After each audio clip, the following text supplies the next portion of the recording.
Halo semuanya, perkenalkan nama aku Zelfa Safira dengan NIM 2102046047 dari kelas Hubungan Internasional A, Fakultas Ilmu Sosial dan Ilmu Politik, Universitas Mula Warman.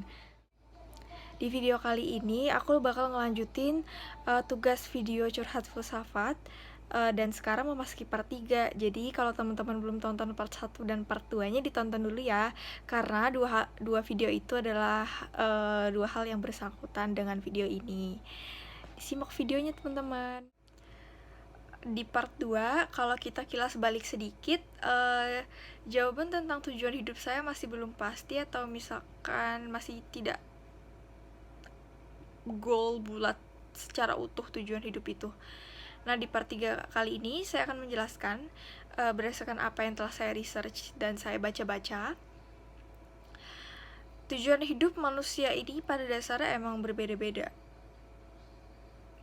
Arti dari tujuan itu pun sendiri setiap filsuf dan setiap manusia pasti berbeda-beda juga.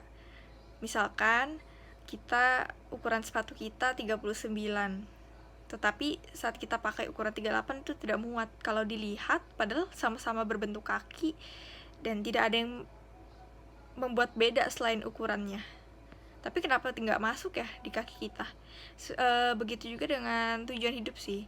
Tujuan hidup itu kan istilahnya tidak bisa kita patokan terhadap satu hal yang pasti kan. Setiap manusia pasti mempunyai goalnya masing-masing.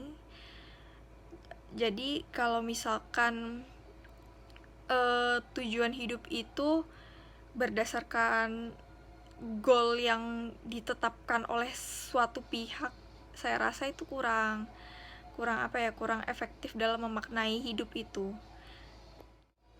Nah, seperti yang saya katakan bahwa tujuan hidup manusia itu berbeda-beda, pasti dong kita akan memaknai hidup kita agar tujuan hidup kita lebih terarah. Menurut teori filsuf saya, yaitu Ibnu Sina mengatakan bahwa filsafat paripetik Islam didasarkan oleh ontologi. Nah, kalau dikaitkan dengan tujuan hidup, jika kita sudah mengetahui tujuan hidup itu secara ontologi, pasti kita akan lebih menjalani hidup itu lebih bermakna. Lalu, apa kaitannya makna dengan tujuan hidup? Terus dikaitkannya dengan tujuan dengan analogi ulangan itu tadi apa? Ada dua tipe orang yang memaknai ujian tadi. Tujuan dia ujian untuk dapat nilai bagus, itu yang pertama. Yang kedua, tujuan dia ujian memaknai agar belajar dia lebih teresap ke otaknya. Karena kita belajar pasti karena ujian itu kan, suatu ujian kan kita belajar agar di ujian itu kita tidak fail. Jadi tipe orang yang kedua ini memaknai belajar juga adalah sebagai salah satu tujuan dari ujian itu juga. Hanya saja bagaimana cara dia menggapai tujuan itu yang berbeda. Walaupun dari cara yang berbeda itu mencapai satu kesatuan kata, yaitu tujuan. Orang tua saya selalu berbicara pada saya bahwa maknai hal yang akan kamu lakukan, entah itu kamu suka atau tidak suka, karena kamu udah berada di dalam zona itu. Kalau dikaitkan dengan tujuan hidup, berarti kita harus tahu eksistensial kita sebagai manusia ini apa. Tentu kita manusia pasti sama semua, dari wujud, raga. Yang paling mendominasi dalam kesamaan manusia itu adalah tadi jiwa, raga, dan pikiran. Dengan kita mempunyai itu semua, kita bisa lebih memaknai hidup kita agar kita tahu set goals kita sebenarnya ini apa sih. Emang gak mudah, setiap orang pasti punya jalannya masing-masing untuk menentukan tujuan hidup. Pasti berubah-ubah. Dari kecil dia pengen A, lalu beranjak dewasa dia pengen B, hingga beranjak dewasa lagi dia pengen C.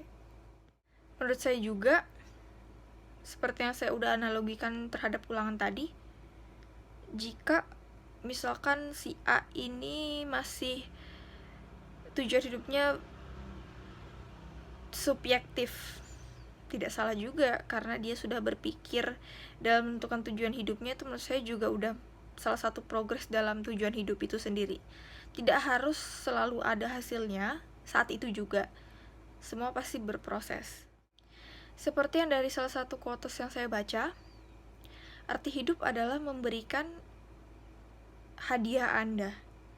Tujuan hidup adalah untuk memberikannya.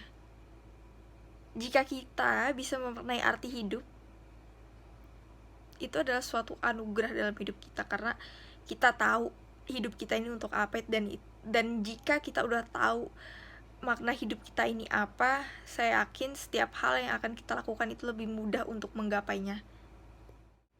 Untuk mencari makna itu sendiri tidak langsung sekali berpikir langsung dapat.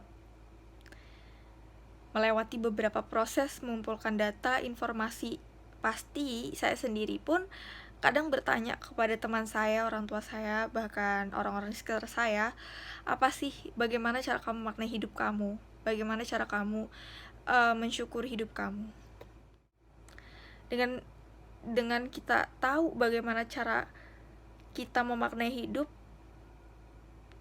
pasti dalam hidup kita lebih ngerasa bermanfaat. Kalau disimpulkan, jika kita tahu kenapa kita beribadah, pasti kita lebih ringan dalam melaksanakannya. Begitu juga dengan tujuan hidup. Jika kita tahu tujuan hidup kita ini apa, kita pasti lebih yakin dan semangat untuk menjalani hidup ini. Walaupun tujuan hidup itu bersifat berbeda-beda atau berubah-ubah, subjektif, tetapi saya yakin ada satu hal dalam tujuan hidup itu sendiri yang membuat orang ini yakin terhadap tujuan itu. Jadi kalau misalkan ditanya apa sih tujuan hidup kamu dan bagaimana cara menggapai tujuan hidup kamu, it's up to you sebenarnya, it's all on you. Jawabannya ada di kamu. Bagaimana cara kamu memaknai hidup, bagaimana cara kamu mencari arti hidup ini. Dan saya yakin apapun tujuan hidup manusia itu, pasti itu memuncak pada kebahagiaan. Seperti yang Aristoteles bilang, kebahagiaan adalah cita-cita dan tujuan hidup. Ia merupakan salah satu akhir dari eksistensi manusia itu. Dengan begitu, kita pasti akan lebih banyak orang bahagia jika misalkan kita sendiri tahu apa tujuan dari kita hidup.